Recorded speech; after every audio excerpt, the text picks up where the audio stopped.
5 types of people to avoid in old age, even within your own family. As we grow older, our time and energy become even more precious. The years after 65 should be a time to prioritize peace, joy, and meaningful connections. However, not everyone we interact with, even within our families, contributes to our well being. Some relationships may drain us, limit our happiness, or even affect our health. Here are 5 types of people to avoid in old age, with practical advice to protect your peace and maintain your dignity. If you enjoyed this video, give it a thumbs up. Don't forget to subscribe and turn on notifications so you never miss an update. 1. The time waster who ignores your priorities. As we grow older, the significance of time becomes sharper, more profound. Every moment feels like an irreplaceable jewel, a fragment of life too valuable to squander. It's not just about having time, but about how we choose to fill it, with purpose, with joy, with things and people that genuinely matter. Yet, within our lives, there are those who seem oblivious to this truth, the time wasters. They are the ones who disregard your priorities, hijack your precious hours, and leave you wondering how a day slipped by without meaning. A time waster doesn't necessarily act out of malice. Often, they are well-meaning relatives or friends who are simply unaware of the impact of their behavior. They might insist on lengthy, inconsequential conversations, vent endlessly about their own issues without regard for your feelings, or involve you in trivial errands and tasks that disrupt your plans. What makes their behavior harmful isn't just the act itself, but the cumulative effect, the gradual erosion of your time, your energy, and your peace. This dynamic can feel particularly frustrating in old age when time holds even greater significance. Perhaps you've planned a quiet morning to read that book you've been longing to finish, only to have it interrupted by a call filled with someone else's complaints.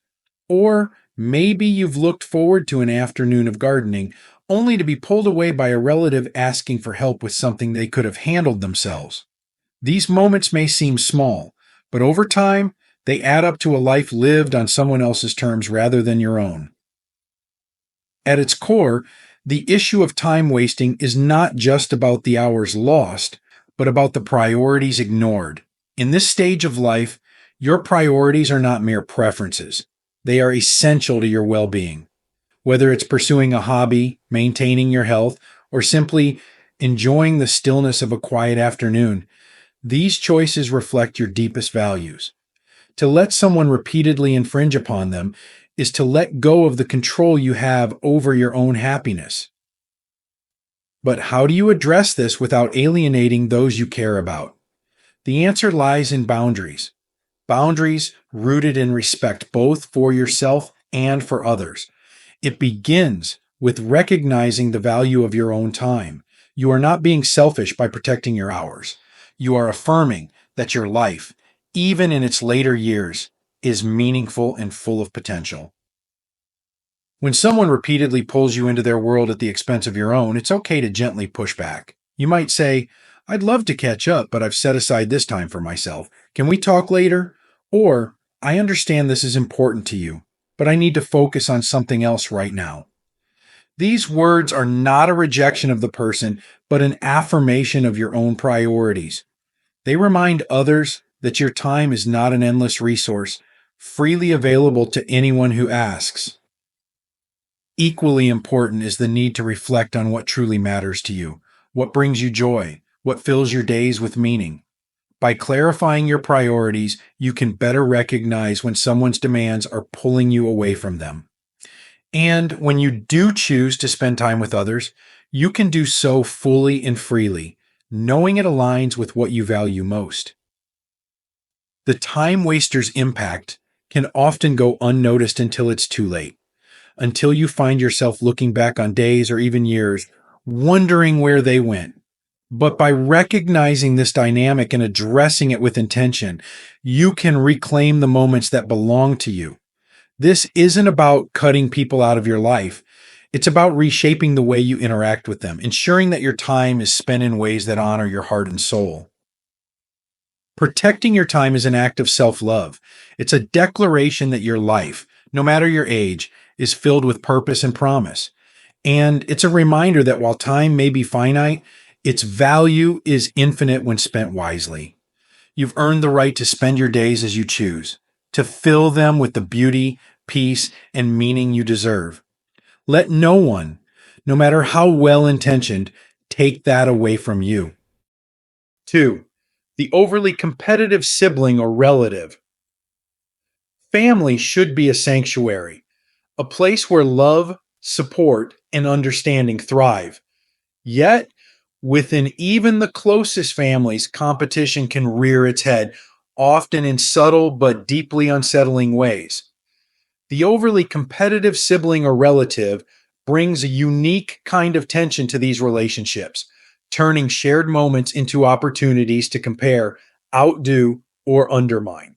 For those of us in our later years, this type of dynamic can feel particularly draining as it disrupts the harmony and connection we cherish most in this stage of life. The overly competitive relative often thrives on comparison. They might measure material possessions, personal achievements, or even the successes of their children and grandchildren against yours. Their words can be veiled as harmless banter. Oh, that's great, but wait until you hear what I've done. Or cloaked in passive aggressive remarks. They may monopolize family gatherings with their accomplishments, leaving little room for others to share or feel valued. Beneath the surface, their behavior is not just about pride, it's often rooted in insecurity, a need to validate their worth by being seen as better. This competitiveness can create a toxic undercurrent in your relationship. Instead of fostering mutual joy and support, it breeds resentment, self doubt, and even isolation. You may find yourself avoiding conversations or family events altogether simply to escape the tension they bring. And yet, at a time when family connections should be a source of comfort, losing these moments can feel like an even greater loss. It's important to remember that their behavior is not a reflection of your worth. The overly competitive person's need to compare stems from their own struggles, not your inadequacies. Recognizing this truth is the first step toward freeing yourself from their influence. You are not competing. You are living your life shaped by your unique values, choices, and experiences. Navigating a relationship with an overly competitive relative requires a blend of empathy and boundaries. Empathy helps you understand their motives without internalizing their actions. You might remind yourself, this isn't about me. This is their own struggle showing through. While this perspective doesn't excuse their behavior, it can help you approach interactions with grace rather than frustration. Boundaries, on the other hand, are essential for preserving your peace. When conversations veer into competitive territory, steer them toward neutral or uplifting topics. For instance, if they begin comparing achievements, you might redirect with, that's interesting, but I'd love to hear more about how everyone's been feeling lately. If they continue to press, it's okay to disengage politely but firmly. You might say, I appreciate your excitement, but I think we all bring something wonderful to the table. Another powerful tool is reframing the relationship on your terms. Focus on shared experiences that don't lend themselves to competition, perhaps revisiting a cherished memory, cooking a meal together, or engaging in a joint activity like gardening or a family game. By shifting the focus from individual accomplishments to collective joy, you can subtly guide the dynamic toward a more positive space. However, there may be times when their competitiveness becomes too overwhelming. In these cases, it's perfectly acceptable to take a step back. Limiting interactions isn't an act of rejection, it's an act of self preservation. By protecting your emotional well being, you ensure that your time and energy are reserved for the relationships that nurture you. Finally, anchor yourself in your own values. Reflect on what truly matters to you in this season of life. Perhaps it's the warmth of a quiet afternoon, the laughter of grandchildren, or the satisfaction of a hobby you've grown to love. By focusing on these priorities, you can ground yourself in a sense of fulfillment that no one else's comparisons can shake. Life, especially in our later years, isn't a competition. It's a journey filled with moments that shape us, connections that sustain us, and lessons that enrich us. The overly competitive relative may never see this truth, but you can choose to live it. By rising above their need to compare and embracing your own unique path, you reclaim the joy, dignity, and peace that are your birthright. Your life is yours to celebrate fully, freely, and without comparison. 3. The nostalgia trapped relative. The past is a precious part of life, a reservoir of memories and experiences that have shaped who we are. For many of us, looking back can bring comfort and joy, the warmth of a fond memory, the wisdom gleaned from challenges and overcome. But for some, the past becomes a place they cannot leave. The nostalgia trapped relative lives in a perpetual state of what once was, clinging to moments gone by with an intensity that often eclipses the present. Their fixation on the past, while understandable, can stifle growth, connection, and the ability to savor the life unfolding now. This relative's conversations often follow a predictable pattern. They recount the same stories repeatedly, not just out of fondness, but as if they are reliving a golden age they believe will never return. Sometimes, their nostalgia takes a darker tone, laden with regret over opportunities missed or conflicts unresolved. They may criticize the present, lamenting the loss of better days, or resisting the changes that naturally come with time. Their fixation can create an emotional heaviness, as though the weight of their longing pulls everyone around them backward.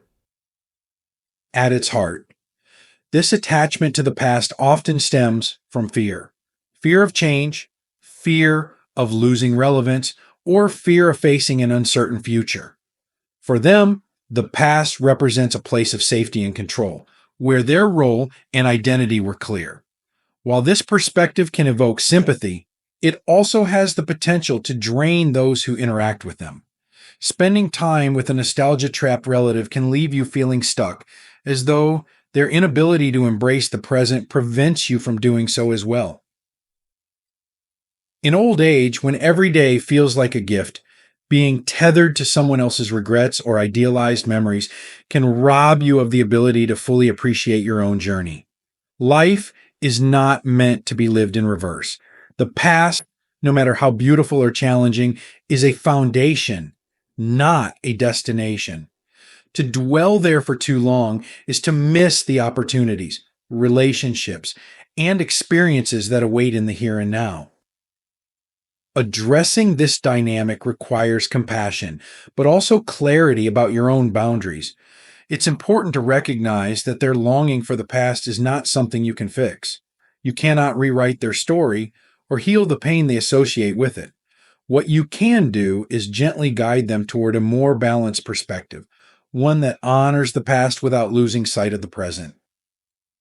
When they dwell on old regrets, encourage them to focus on lessons learned rather than losses incurred. For instance, if they speak of a missed opportunity, you might say, "That must have been difficult, but it sounds like it taught you something valuable." When they idealize the past, gently remind them of the joys of today. "Those were wonderful times, but isn't it nice to see how things have grown since then?" These shifts in conversation can help them begin to see the present as a place of possibility, not just a shadow of what came before. At the same time, protect your emotional well-being by setting limits on how much you allow their perspective to shape your own. It's okay to excuse yourself from conversations that feel too heavy or repetitive. You might say, "I love hearing your stories, but I'd also like to talk about something happening now." If their nostalgia becomes overwhelming, it's also okay to take breaks from their company, focusing instead on relationships and activities that nurture your sense of presence. Most importantly, lead by example. Show them through your own actions that life doesn't stop offering beauty and meaning simply because we've lived many years. Embrace your own passions, seek out new experiences, and celebrate the milestones you continue to achieve. Your enthusiasm for the present can serve as a quiet but powerful invitation for them to join you. The past is a part of who we are, but it is not all that we are. We are also the choices we make today, the connections we build, and the dreams we still pursue.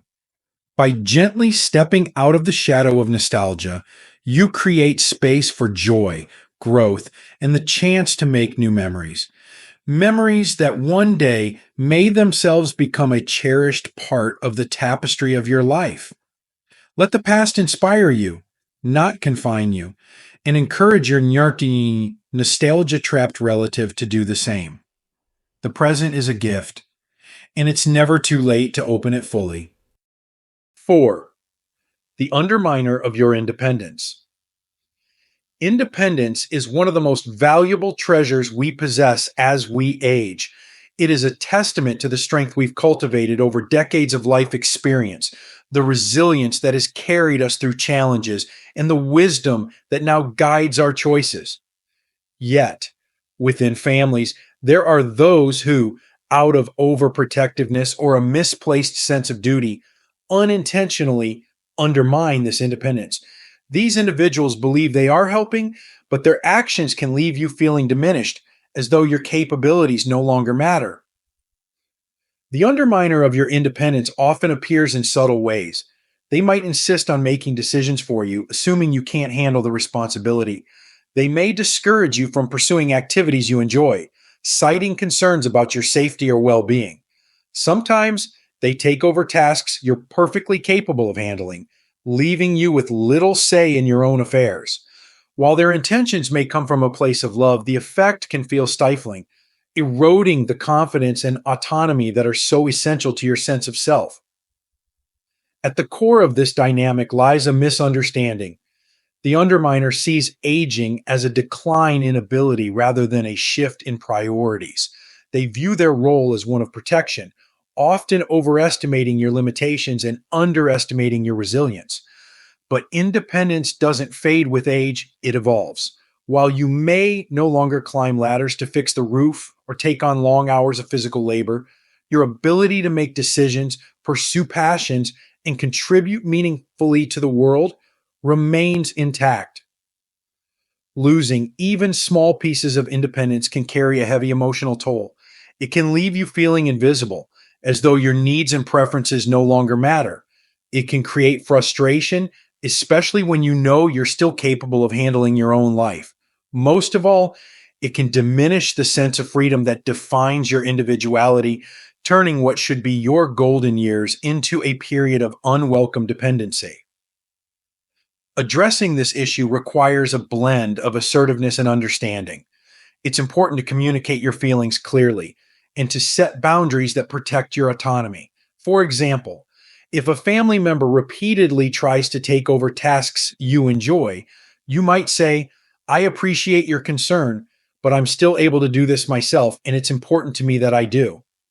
Such statements remind them that their intentions, while well meaning, may not align with what you truly need. At the same time, fostering open dialogue can help bridge the gap between their perception and your reality. Share your perspective that you value your independence and see it as a vital part of your well being. Help them understand that by supporting rather than overtaking, they can strengthen your relationship and empower you to thrive. If certain tasks or responsibilities have genuinely become more challenging, it's okay to seek help on your own terms. The key is maintaining agency in how and when assistance is offered. Accepting help isn't a loss of independence, it's an act of wisdom that allows you to focus your energy on the things that matter most. Above all, Remember that your independence is not just about what you can do physically, but also about how you live your life. It's about making choices that reflect your values, engaging in activities that bring joy, and nurturing relationships that honor your individuality. By embracing this perspective and asserting your right to self determination, you affirm that your life is yours to lead. The underminer of your independence may never fully understand your perspective, but that doesn't mean you have to surrender your autonomy. Stand firm in your confidence and capabilities and surround yourself with those who see you as the strong, vibrant individual you are. In doing so, you reclaim your freedom and ensure that your later years are a celebration of all you have become. 5. The emotional roller coaster. Life is a journey filled with highs and lows, and emotions are what make us human. But there are some people who live in a constant state of emotional turbulence, swinging from one extreme to another without warning. These individuals, the emotional roller coasters, bring chaos into every interaction, turning even the simplest of moments into dramatic episodes. Their unpredictability can be exhausting, and their mood swings often leave you feeling as if you are walking on eggshells, never knowing what to expect. The emotional roller coaster might seem charming and loving one moment, then shift to anger, frustration, or sadness the next. Their outbursts often demand attention, leaving little room for your feelings or experiences. They may unintentionally drain you as their crises and dramas take center stage. In family settings, these individuals can disrupt the harmony you work so hard to maintain, casting a shadow over gatherings that should bring joy. This type of behavior can stem from unresolved personal struggles or a deep need for validation. While their pain is real, their inability to regulate emotions often projects their turmoil onto others. Unfortunately, being a constant recipient of their outbursts can wear you down, chipping away at your emotional reserves. At a time in your life when peace and stability should be your priorities, the unpredictability of an emotional roller coaster can feel especially disruptive. Navigating a relationship with someone like this requires both compassion and self preservation.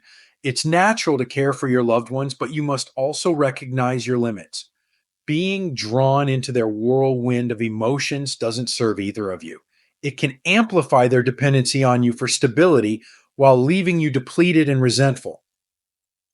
The key to managing this dynamic lies in setting boundaries. When they bring drama into your space, it's okay to gently disengage. You might say, I care about you, but I can't be part of this conversation right now. Let's talk when things are calmer. This approach acknowledges their feelings without allowing their emotional state to dictate your peace. If their crises repeatedly encroach on your well being, consider limiting the time you spend with them, focusing instead on relationships that bring joy and balance into your life. Equally important is your ability to protect your emotional health. Surround yourself with people who bring calmness and positivity into your world. Spend time engaging in activities that ground you, whether it's reading, gardening, or simply enjoying a walk. Build a routine that prioritizes your mental and emotional well being, ensuring that you have the energy and resilience to handle life's inevitable challenges.